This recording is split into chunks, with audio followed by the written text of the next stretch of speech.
Hey everyone, welcome to Unearth with Shelly Hughes podcast. I'm Shelly Hughes.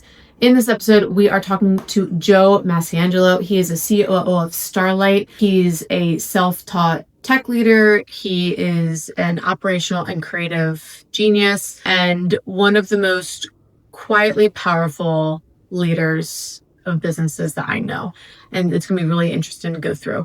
As you know, the Unearth podcast is about going through the good, the bad, and the ugly of building a profitable, passionate brand. We go through the wins, losses, and lessons learned about what it takes to build, a really amazing business. In this episode, we really get down to the elements of what you really need to scale a company. Starlight just won, they're in the Inc. 5000 list, which is really exciting. So we talk about scaling without losing your values. We talk about scaling while really preserving company culture, how to lead through growth and humility, and really the underrated power of staying team first, especially at the executive level. So Joe, he's amazing. He shares really killer insights on decision-making frameworks, on projects, and how to really keep space for deep work. So I'm really excited for you to listen to this thoughtful, strategic, and really tactical episode about this amazing leader. So let's get into it. Here is my conversation with Joe. Joe, welcome. Thank you. Guys, welcome to Unearth with Shelly Hughes podcast. I'm Shelly Hughes. We have Joe. I feel like we've connected. I don't even know where we first met. I feel like it was at a chamber event. It was definitely a chamber event. Probably a chamber event. But, something that I really loved chatting with you about is just your experience in, you're essentially inheriting, from a leadership perspective, this company, but you've really your relationship with the company has been so much so that you have kind of done the work that no one really wants to do. And you've built this foundation, this organization, and really seen it grow incredibly over the last few years. So when you look back at your journey with Starlight, I would love to hear a little bit about you and what you do, but what's the moment that really started the path you're on now? What was it that you kind of realized that, you had to really get your hands dirty in just your personal growth as a leader, and kind of how did you get to where you are today? Yeah, no, I think, if you look at the history, I've been with the company for so long and I've been through many different changes, but if I had to pick one specific time that I thought that things drastically changed is when we had the CFO who stopped working for us, and we'd be like, hey, what are we going to do now? So my suggestion was, hey, let's rehire that person. I'll take on AR, AP, and we'll have our accountant do our closing our monthly books. And at that moment, when I started really getting involved at looking the finances of the company and kind of this higher level view of everything that was going on, I think that's when I really started to change my thinking of just looking at day-to-day tasks versus looking at the big picture. Yeah. And that happened recently. No, last 8 years or 10 years. Okay. So not super recently, yeah. Okay. But recently you've had to take over some of those tasks as well. And I think it's interesting when you're in this kind of middle-sized business, right? Things don't happen overnight. So when you lose someone, sometimes you still have to, get your hands dirty and do the accounting and look at the books. Yes. and kind of fill in some of those gaps that, that's for sure. You can't, as a leader, 100% trust someone else to do right away. I feel like when, in our businesses, we know just enough that we could do pretty much any role at any given time. Yeah. To a decent degree of, competency, yeah. Right? No, and I think you need to be able to do that. Right. You need to be able to understand everybody else's jobs and, not be the best person at doing them, but at least know how to do them. Right.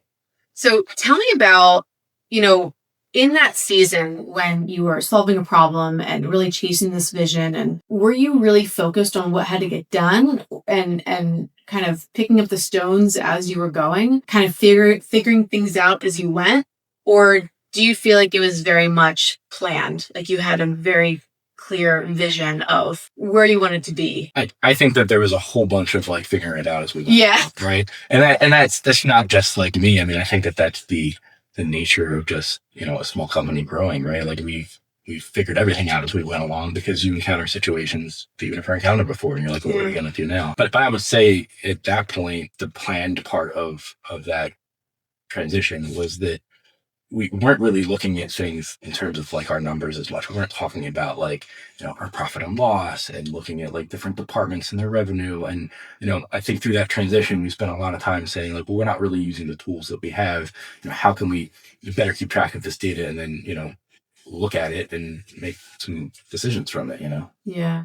Tell me about your history with Starlight. You started in sales. Yes, I started in correct? sales. But then before that, you were really kind of on the technical side. Prior to working for Starlight, yeah. Yeah. So tell me about that transition, right? And just how you got to where you are today. So I, had a big background in technical theater. I did that in high school and then a little bit in college. And I wasn't really sure what I wanted to do with my life. And I ended up changing my major a number of times and getting a business degree, and not really fully knowing what I was going to do with that. And I went to intern for a company in Manhattan that does very similar work to Starlight does. And through that, I kind of found that there was a way to put together this degree that I was getting in business, as well as like this industry that I really had a passion for. And, I interned for them. I did project management, I did sales, I did a little bit of like service. And I kind of learned that side of the industry, and I went to work for them in sales right after that. And then that's shortly thereafter, I went and worked at Starlight to start doing sales for our systems integration division, which was, barely a division at the time. It was only just a couple people. So, and then I kind of evolved from there. What was it like going from very technical to right before we started recording, we were disagreeing to a point, but I always think that it's easy to teach someone a product versus like teach someone how to sell. Like teaching, like I feel like sales has to be kind of in your blood. Yeah. But you're kind of proving me wrong just in your experience. I came at it from the opposite perspective, and it just happened to be the scenario that I was in. But I was not a natural salesperson, but I did understand our industry because I had worked in theaters for so long, and then just being able to talk intentionally or intelligently about the things that I was selling was helpful, and then just learning the sales tactics was something that I needed to come along with. But I guess you can combine it with either way would work. Yeah. So now tell me about your role and what you do every single day at Starlight. So I'm the COO. So it's a whole bunch of everything. So I oversee accounts payable and receivable and payroll and purchasing and just anything that happens. But it's a lot of the dealing with working with our team and our people, and just like growing the team and making sure people are working well together. So you've moved through a ton of roles, and you're known from the recent awards and nominations and things that you've had. You're known as a leader by example. And what does that look? Because you'd say the majority of what you do is, I'm going to say the word dealing, but it's like people operations, yes. Right? It's dealing with people. It's making sure that everyone has what they need to succeed in their role, right? What does leading by example look like in your day-to-day?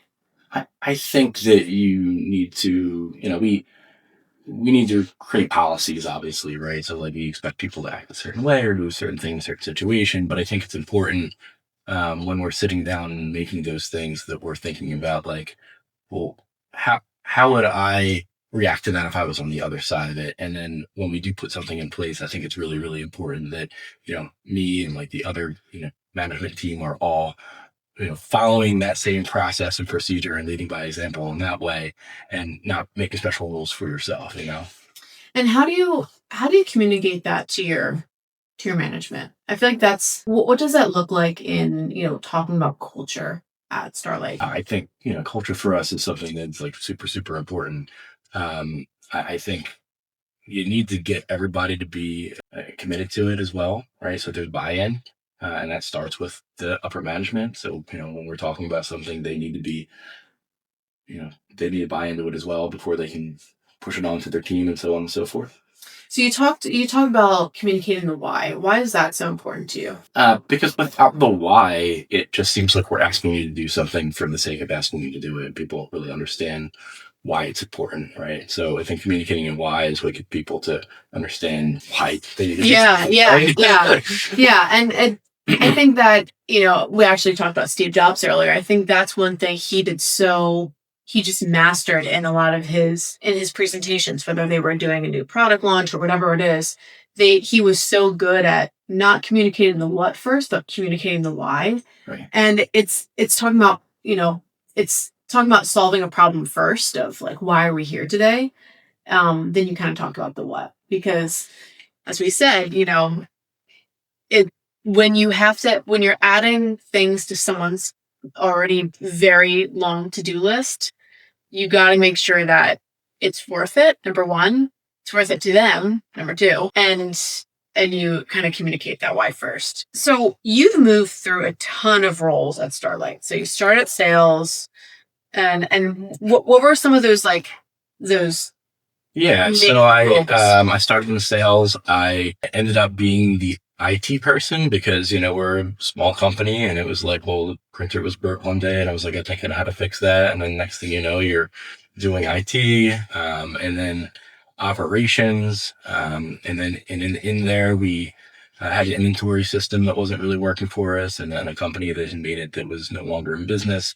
So I developed a new program to run the sales and purchasing for the company, and then that eventually led to the role that I'm in now. So in all these different roles, what has helped you evolve without getting kind of stuck in this old identity?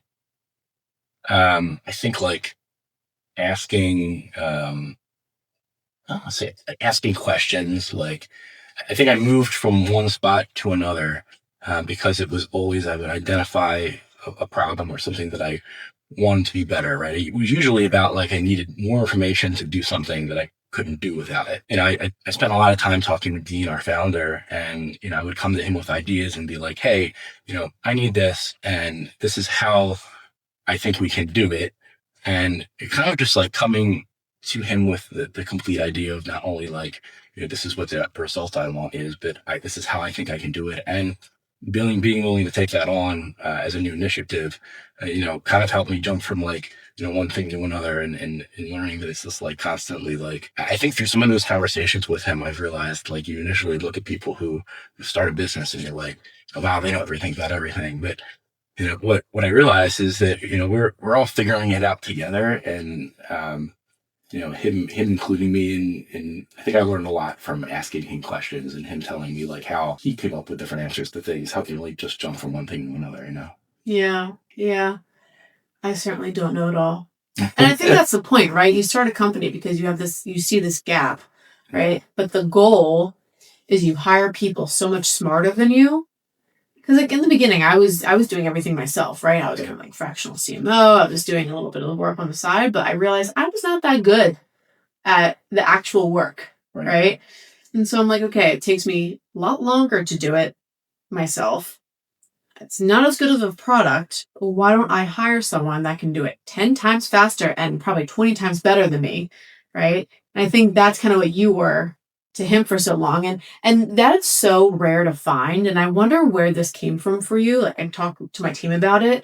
Is like, I don't want people to just come to me with problems, right? But I think that's the first step. The first step in someone's development is being able to spot that is a problem. Right. Because I think a lot of people, it's really hard to even do that, right? But then once you get to a point where you can start spotting problems, it's like, okay, now how do you figure out a solution to it? Yeah. So where did that come from? Like that drive? Because I think that's actually really unique, especially when you're early on in your career. That's a good question. I'm not really sure. I think that I don't know. I just like needed the information, and it was like, I can't go further. Like I've taken this process to this point, but I can't do anything else unless I have X, Y, or Z, right? So whether that was like dumping a whole bunch of information into Excel and like repopulating it so I could like figure something out, or whatever the thing was, like when I would take something to a certain point where there was no more I could go, I needed to figure it out, and I just did. I'm not really sure. Do you think it came internally, like it was just a drive you had, or do you think leadership really gave you that autonomy to and ownership? Yeah, I think that's a huge point, right? So I was very, very fortunate that Dean was willing to give me the ability to say hey, let's check this idea out, go with it. And maybe it works, and maybe it doesn't. But the fact that he encouraged me and gave me the ability to try a lot of things, which not everything always works, right? But if I hadn't had that opportunity, or the person I was talking to wasn't as receptive as him, I probably wouldn't have been able to do a lot of the things that I've done. Mm-hmm. Yeah. So how do you lead with humility? Like I truly think like you are one of the most humble people I know, right? How do you lead with humility, especially in an environment where results matter so much? Because we were just talking about this, how, data collection and, you're dealing with some individuals who, like, they're engineers and they think black and white. They think math is accurate. And then you have an entire different team that is more creative. And so talk to me about like your humble personality and how that's really supported you in a lot of what you're doing. Yeah, I mean, I think to your point, our success is not because of just one person, right? So everybody plays a role, and a lot of the people who work for us know a ton more about what they do than I do, and I don't need to know, because I don't need to be the smartest person in the room, to your point, right? I think it's leading with humility. That's a good question. Just the way. I think the way you talk to people is important. Your communication style. There's multiple different ways you can say something to someone, or whether you call them or have a meeting with them or send an email, right? Being in touch with that and how different things work for different people, I think, is important. So it's important to you.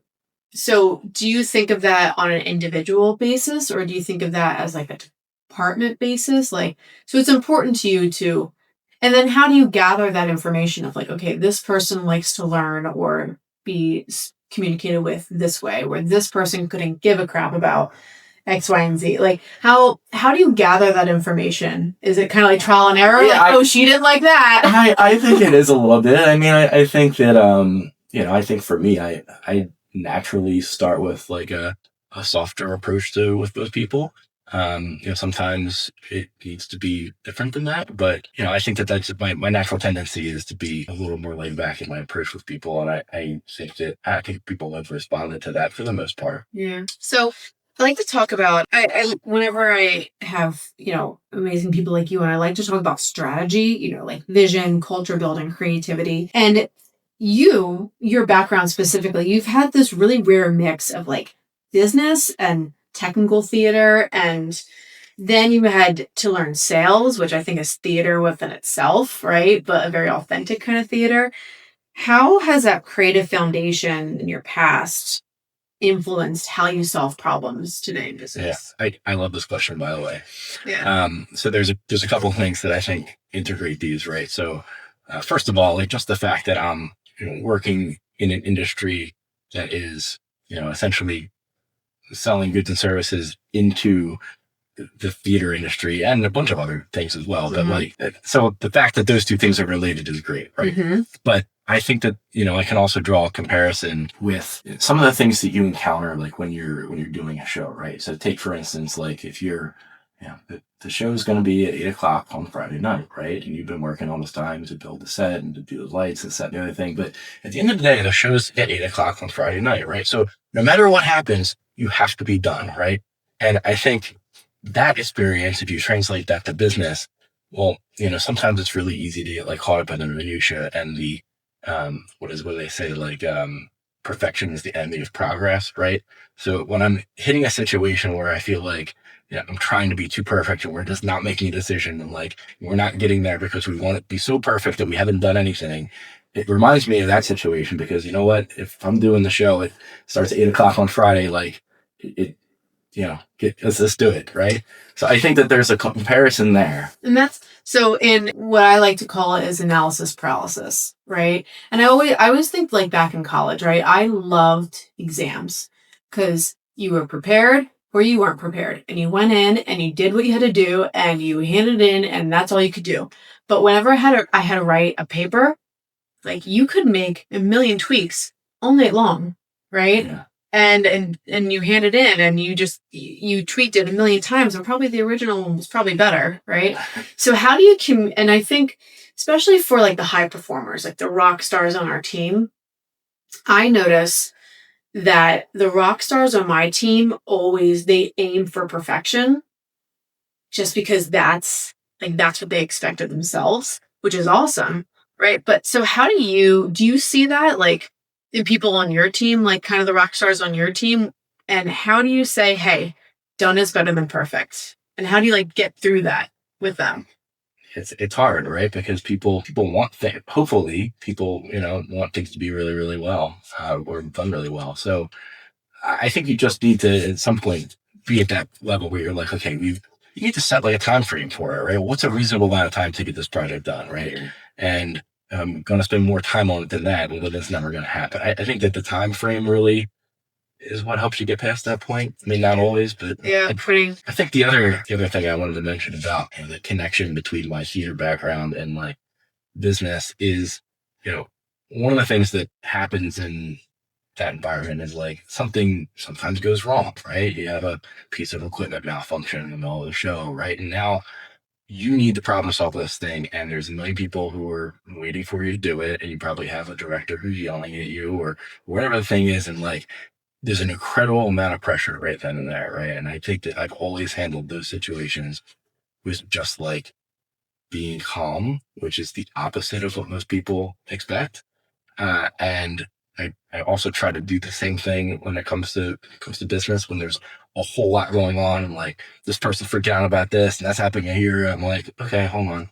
Let's just like take this and like look at the logical pieces one step at a time here and like how are we going to fix this problem, right? I think just having a calming nature about resolving issues has just been something that's parallel between those two things for me. And it's not, when there's a crisis, like whether it's a PR crisis or employee crisis or operational crisis, like as a leader, you never want to ignore it. You never want to say, oh, everything's fine. Everything's fine. The fire's right. Going, but everything's fine. Look over there, right? You don't want to do that. So I always try to find this balance of like, yeah, I'm kind of scared too. Like this, like whatever we're going through right now, like I have either dealt with it before, or I haven't dealt with it before, whatever. But we've dealt with worse in the past. Yeah. Like we can figure it out. Yeah. Right. And I think it's because I know some leaders where they will, whether it's financial troubles or whatever, they will not say a peep to their people and they'll just pretend everything is fine. And the people are like, hey, is my job okay? Right. But it's like that balance of like, okay, this is where we're at. Like, this is my plan. Right. And it's just that having that calming effect so people don't throw on their life vests and jump overboard. Right. We don't want that. Whatever. Yeah. So how has your vision for Starlight evolved over the years? I think if you go back to the early days, we were a smaller company, but I just focused more on like tasks, right? So like my vision was like, hey, I want to do more system sales because I want this division to grow, right? And at the time I was doing not only selling projects, but I was managing the projects of myself. And then as we started to grow, I think my vision became like wider, right? Like it's not just like, hey, I want to sell more things, but like, well, how can the company evolve and like how can we get bigger and just like in a bigger scale than just looking at one little thing. Mm-hmm. Yeah. What does a creative COO look like in practice? Because I want to preface that as like, I know a lot of different COOs. Some COOs are focused on business development. Some COOs are really still task oriented. Mm-hmm. They really are. Like many COOs, I can't say it any better. They're task oriented. Right. You, I think, are really supporting the founder in the vision, right? You have the hard skills of like get shit done type stuff, but then you're kind of like part of the HR team as well and the soft skills and dealing with people, right? So what does a creative COO look like in practice? I think, you've said exactly what was in my head, right? So, COO, right? You're talking about operations, right? Just in the nature of the title, right? Which is very much like, okay, this process looks like this, and we need to do this, this, and this to get from here to here. And how do we make it as efficient as possible? It's almost similar to like what you expect from like an engineer or something, where it's very like process oriented. And while like my brain does work that way, I think that the creative side of it is the people, right? Like the working with people are the probably the most imperfect part of the process, because we're all like human beings. We all have different like tendencies in nature, and like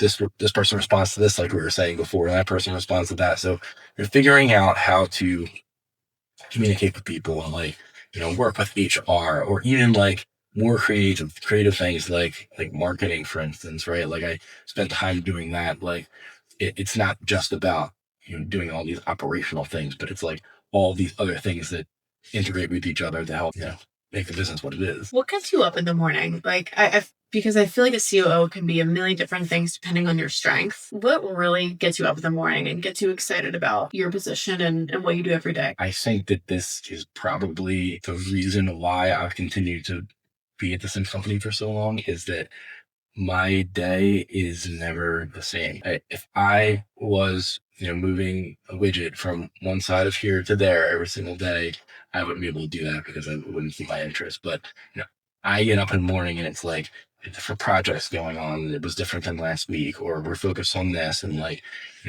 whatever the different things are, but it's always evolving. It's always changing.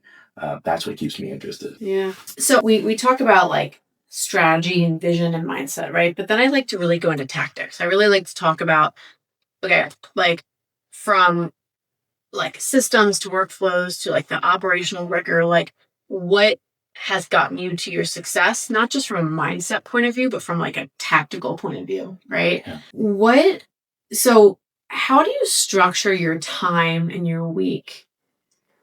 Which might be hard because you're dealing with so many different things that every day, right? But how do you structure your time as a leader to stay focused on, making the important thing important, but also effective?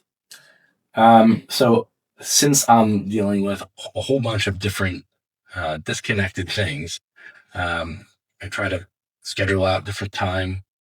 An hour here to talk about marketing, or this time is for this and this time is for that. And also dealing with um, employees will constantly come to you like, hey, you have a minute for this, hey, you have a minute for that, right? Which is great. It's Do you have a minute? The famous last words. Yeah, like right. Yes, I do. Right. Which is good. It's like, you want to be collaborative and in the moment and so on and so forth. But the problem with that sometimes is that not both people are thinking on the same wavelength and doing the same thing at the same time. Right? So I might be in the middle of like working on this project that's related to marketing, and somebody from accounting comes to me and they want to talk about a thing. So sure, I can stop what I'm doing, but what happens? The marketing thing that I'm working on just got derailed, and I'm not fully ready to think about accounting because I just got interrupted. And if I let that happen too many times, it just makes a lot of things not happen. But if you can say to the person, hey, listen, yes, I have time for you, but can we meet at 2 o'clock on Tuesday to talk about this? Or is it urgent? Obviously, if it's urgent, I'm stopping what I'm doing. But if you can find a way to align so that both people are ready to talk about the thing at the same time, it makes sure that all the tasks are being completed easily and you're kind of like making time for everybody.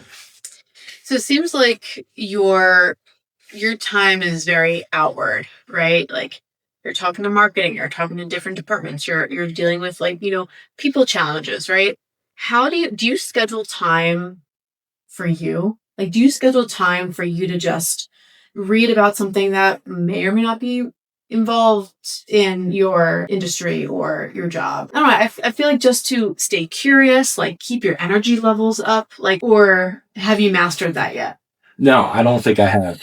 I wish that I could say that I have mastered that, but I feel like I have so little time for myself during the day, and my schedule often gets just like you end up doing something entirely different when you get to work than you had planned to do for the day. But I do make time outside of work to read different things and business books and things of that nature. But You've been doing more golf. I have. Recently. Yes. Tell me about that. Is that kind of an outlet for you? Like something different that... It's a work in progress, I'll tell you that, because I'm by no means a golfer yet, despite having taken several lessons. No, I think it's something that I've always wanted to do, right? It's you have friends ask you, hey, you want to go golf? People in business ask you, and I just never learned that skill. It's not something that I didn't, was an athletic kid, so I didn't really learn to do that at a young age, but I decided that I wanted to learn something new, and I'm finding that it's less easy to learn things new the older you get, but I'm committed to doing it, and it's exciting to see myself progress. I'm hoping maybe the next time we talk, I can tell you that I'm okay enough at golf that people will go with me without wanting to throw me off the course. Right. Stay tuned on that. So I think, I train in MMA and judo and that kind of stuff. And I feel like there are not many adults that will try something new that they know they're going to suck at and stick to it. They might go to a class, or they might take a dance class or whatever it is, right? And they know they're going to suck, but they're going to laugh about it. Then they're probably never going to go back. It takes a lot of humility, going back to humility, to really, really suck at something and then keep going back. And I think there's an ego thing that as millennials, we've grown up with and tried to, it's stuck in our head because, we were the first people to kind of use social media, and back when social media was kind of unhinged, and, when I look back at my posts, it's just, oh my God, what was I thinking? But How do you think doing something that you suck at and keep doing it anyway, how do you feel like that translates to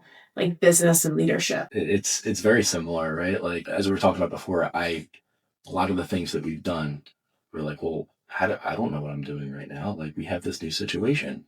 We've never encountered this before. Well, what are we going to do, right? So the answer is, well, we're going to figure it out, right?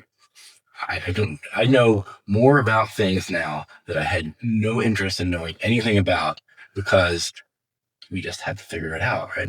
In insurance, I knew more about insurance than I ever wanted to in my life. It was just because this thing happened and we had to figure it out. So what are your options? You just do nothing. You can't do that. You just got to power through, figure it out. And next thing you know, you learn something new. So I think that things are aligned in that way. Do you think golf and that new thing in your life, it's keeping you nice and level-headed? I hope so. Your head can't get too big if you're golfing every week, right? Because you're just going to get a dose of humility. Right, exactly. So tell me about what decision-making process or framework or principles guide you when you're being pulled in so many different directions. Again, I feel like operations is so tough because it could be defined as so many different things depending on who's involved in that position and what the business needs. So you're being pulled in a million different directions. Tell me about your decision making to help guide you when that happens.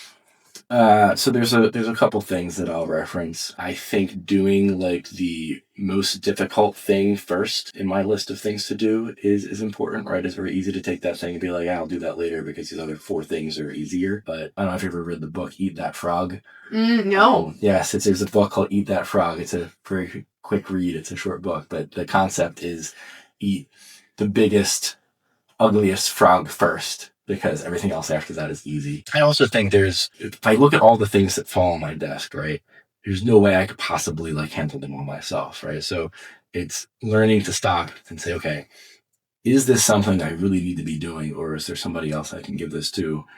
Is this my highest and best use, right? All those sort of things, because I fall victim to this a lot where things get stuck on my desk, right? And I recognize that that's frustrating to people, and I try to do a good job of saying, okay, hold on a minute. You don't need to be doing this thing. Somebody else can do this thing. Pass it on to people, because those people are the people that we have, they're there to do these things because they are very effective at doing them. So we don't need to be doing all these things themselves. So I think keeping those things top of mind is extremely important. So you talk about books. What's your favorite business book? I don't know if it's strictly a business book, but Atomic Habits. Mm-hmm. Right. What about that book do you like? I just like the the concept is like, if you want to change your habits, you need to change your environment, right? So, if you keep doing it, basically, if you keep doing the same thing over and over again, it's not going to change, right? So if you find a way to do it differently, or to put yourself in an environment where it's different, or any of those sort of things, you're going to be able to change from where you are. What kind of habits, how has that changed what you do? Like, did you pick up on any new habits, or like, how did that change your outlook on your routine? I think, I'm going to reference back to what I was literally just talking about, but like not holding on to things, right? Just like, well, I keep people do things not necessarily the same as you, right? And you need to learn to be okay with that, right? So it's very easy, I think, when you start off being a leader, is like, you know that you do this way, and this is the way it's going to work, and it's worked for me this way, and that's going to get done, right? So you have a tendency to want to keep doing that. And you put somebody else in that role, and maybe the things in between are a little bit different for them, but the result is the same. And you're taking a step back and saying, like, you know what, that's okay. It doesn't have to be my way if it's getting done and the results are the same, right? So you're taking a step back and learning to like acknowledge like different people in different environments are able to accomplish things in a different way than you. I mean, I'm a sucker for a good book. What is a book that you have gifted the most? Like, do you gift? I don't think that I've gifted any books, Shelly. So if you were to, if my birthday's coming up, it's really not, but we could talk about it if you wanted to gift me a book. And you're like, wow, I think this would be an awesome gift for Shelly as a business owner, as a leader. What book would you gift me? I haven't answered this. No. I mean, you've already read Extreme Ownership, obviously, which I feel like you've gifted to me in a way. So I appreciate that. Of course. The other one, I don't think I sent to you, but oh my gosh, I can't even remember what it's called. Oh, Man's Search for Meaning. Okay. Is a big book that I also gift. I'm also currently reading Essentialism, which I think is... Yes. Tell me about that. So I haven't finished yet, but the concept being is to only do things that are essential and get rid of everything else. Like, if you look at all the things you're doing, be like, this isn't essential, I'm not doing it anymore. Like, how much more efficient would you be? Is that Greg McKeown? I believe so. I think it's Greg McKeown. Yeah. We're both wrong. Or both wrong. We'll put it down here if we're incorrect. Tell me, we talked a lot about team culture and things like that before we even got on the call or got recorded. How do you build a team culture that is both collaborative, happy, and insanely high performing? I mean, you just got, can I say the new one that we just talked about today? Yes. The list? Yes. Okay, so you just got on the Inc. 5000 list. Yes. Huge. That's amazing. Yeah. So you're obviously insanely high performing, especially from 2020. Like, I mean, that really hit a lot of industries, including your own. So how do you build a team culture that's both collaborative and really high performing?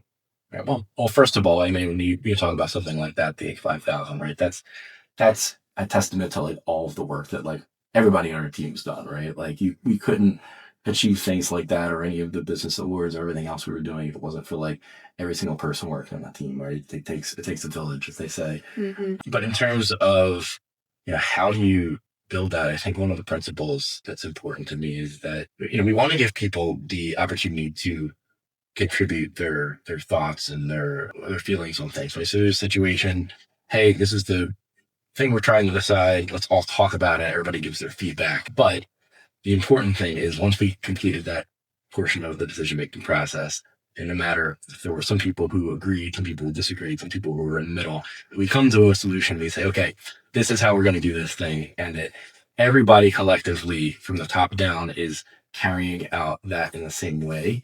And that you don't have people who are still holding on to the fact that they disagreed with the decision that was made, right? So if you can kind of instill that mentality with people and get that thrown to your team, that's what really helps make a good team, I think. How do you do that? It's not easy. And we're, listen, we're not perfect at this, right? Yeah. This isn't ideal. And you try to do that. I don't have all the answers, but I think that keeping these things in mind as you go through things is important to, try to build that really like strong team. If you were to talk to, you're COO, but you're truly one of the key leaders at Starlight, right? Right next to Dean.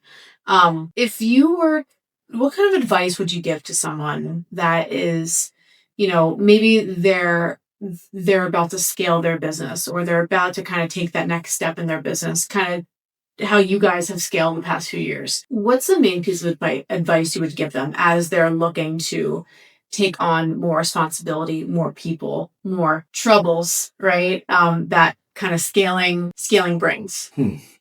Hey, you can't prep for every question. What advice would I give? I think you just need to. I think for us, there's been a lot of it like figuring out as you go along, so that doesn't really super help things. But be cautious, not cautious, but take the steps in your decision. Like think everything out, right? Like as you're growing, like think through things like mindfully. Don't let it get in the way of you making a decision and moving forward, but like be mindful of each thing and think everything through, and trust your gut a little bit. Have you run into a situation where you might not have thought through every scenario before you made a decision? Of course. Yeah. I don't know that I have an example for you, but that happens all the time, right? We're not perfect, and when that happens, you just have to pivot and adjust, and figure it out from there. Yeah. What is a final question I like to ask is going back to kind of mindset. What belief has helped you lead through the hardest seasons? Yeah, I think this is an easy one for me. It's getting comfortable having uncomfortable conversations. Nobody likes talking about this stuff, whatever the topic is. And I think people have tendency to do it in their personal life, at least I have, where you're encountering something that's like maybe confrontational or it's just not going well or whatever, and you're like, well, we'll just let it go, and like hopefully it'll get better. Like it only happens one time, and one time turns into two times, and then you're just still like sweeping it under the rug, and what ends up happening is it's like really bad for your team, right? Because they see this thing that's happening, whether it's with a person or like a process or whatever, and you're just not handling it because it's uncomfortable, and then that sort of like spreads to more negativity throughout like the other people, and really what you just need to do is say it's a problem with the person, is sit them down and say, hey, this is what's going on. This is why this is a problem. This is how, I think we can fix it. Let's work on this together. This is the expectation of how to do it. And like telling somebody that, they're not going to feel so great about it and you're going to be a little uncomfortable with it. But once you get it out, I think everybody actually feels better. Like, okay, we talked about this now. And like, now I know where we're headed. So like getting past that uncomfortableness and just doing that, I think is huge. I think that's so important for employees as well. Like for employees to grow a pair and be able to have those uncomfortable conversations. Because I feel like when employees don't speak their mind, there's some employees that speak their mind very well. And you and I both know them. But I think resentment a lot of times builds up when they're kind of expecting you to read their mind a little bit, right? Mm-hmm. And so you and I, like we're dealing with problems up here, down here, and everywhere in between, right? But I think that's a huge, especially as someone growing in a business, a really important skill for them to learn as well. Is like, okay, when they're feeling a certain way, don't harbor it and expect changes to be made. Because your leadership can't read your mind, right? They're thinking about 100 different things. Sometimes, some months, they're thinking about hitting payroll this month, right? And so I think that's also, and something that I might have to think more about is, I think we do it naturally within Newly Roots, but really, really communicating like, hey, I need everyone else to speak up when you're feeling a certain way so that resentment doesn't grow. Yeah. And I don't see all the problems. Yeah. Right. And so is that something you kind of expect from your team as well? Like, do you feel like you've harbored that, or do you feel like you've built that culture really well, where people do feel like they can speak up? I think some more than others. There's always room for improvement. Yeah. Well, I appreciate your time. Yeah. Thank you for having me. Yeah. And thank you for watching and listening. Where can people find you? Online, your website? Yeah. LinkedIn? LinkedIn, our company is starlight.com. Yeah. I love it. Well, I appreciate it. Yeah. Okay. Thanks, guys. Bye.